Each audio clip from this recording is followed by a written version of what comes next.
வணக்கம். ஆந்திர மாநிலம் செகந்திராபாத் பகுதியைச் சேர்ந்தவர் கொண்ட ஸ்ரீனிவாச நிகில். இவர் புத்தேரியில் இருக்கக்கூடிய பிரபல தனியார் கல்லூரியில் பிடெக் 4ஆம் ஆண்டு படித்து வந்தார். இவர் அதே பகுதியில் இருக்கக்கூடிய அபார்ட் வேலி எனும் தனியார் அடுக்குமாடி குடியிருப்புல 4வது மாடியில அறை எடுத்து தங்கி படித்து வந்தார்.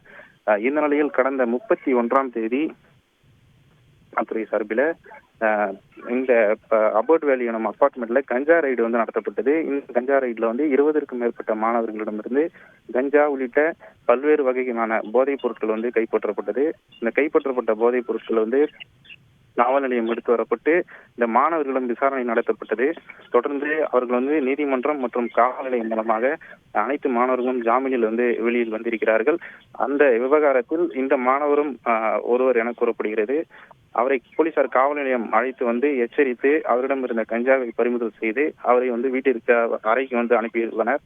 இதனால் கடந்த 2 நாட்களாக மன உளைச்சலில் இந்த கொண்ட ஸ்ரீனிவாச நிகில் இருந்து வந்ததாக கூறப்படுகிறது. இந்த நிலையில் நேற்றிரவு சரியாக 9 மணி அளவில் அவர் தங்கியிருந்த அறையின் பால்கனியிலிருந்து அவர் கீழே குதித்து தற்கொலை முயற்சியில் ஈடுபட்டார்.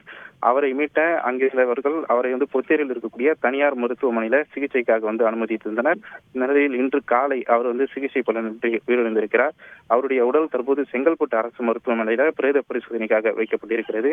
இந்த கஞ்சா ரைடு நடத்திய விவகாரத்தில் மாணவர் தற்கொலை செய்து கொண்ட சம்பவம் தற்போது இந்த புத்தேரி பகுதியில் ஒரு பெரும் பரபரப்பை ஏற்படுத்தியிருக்கிறது. விவரங்களை வழங்கியதற்கு நன்றி நவீன். செய்திகளை உடனுக்குடன் தெரிந்து கொள்ள உடனே சப்ஸ்கிரைப் பண்ணுங்க.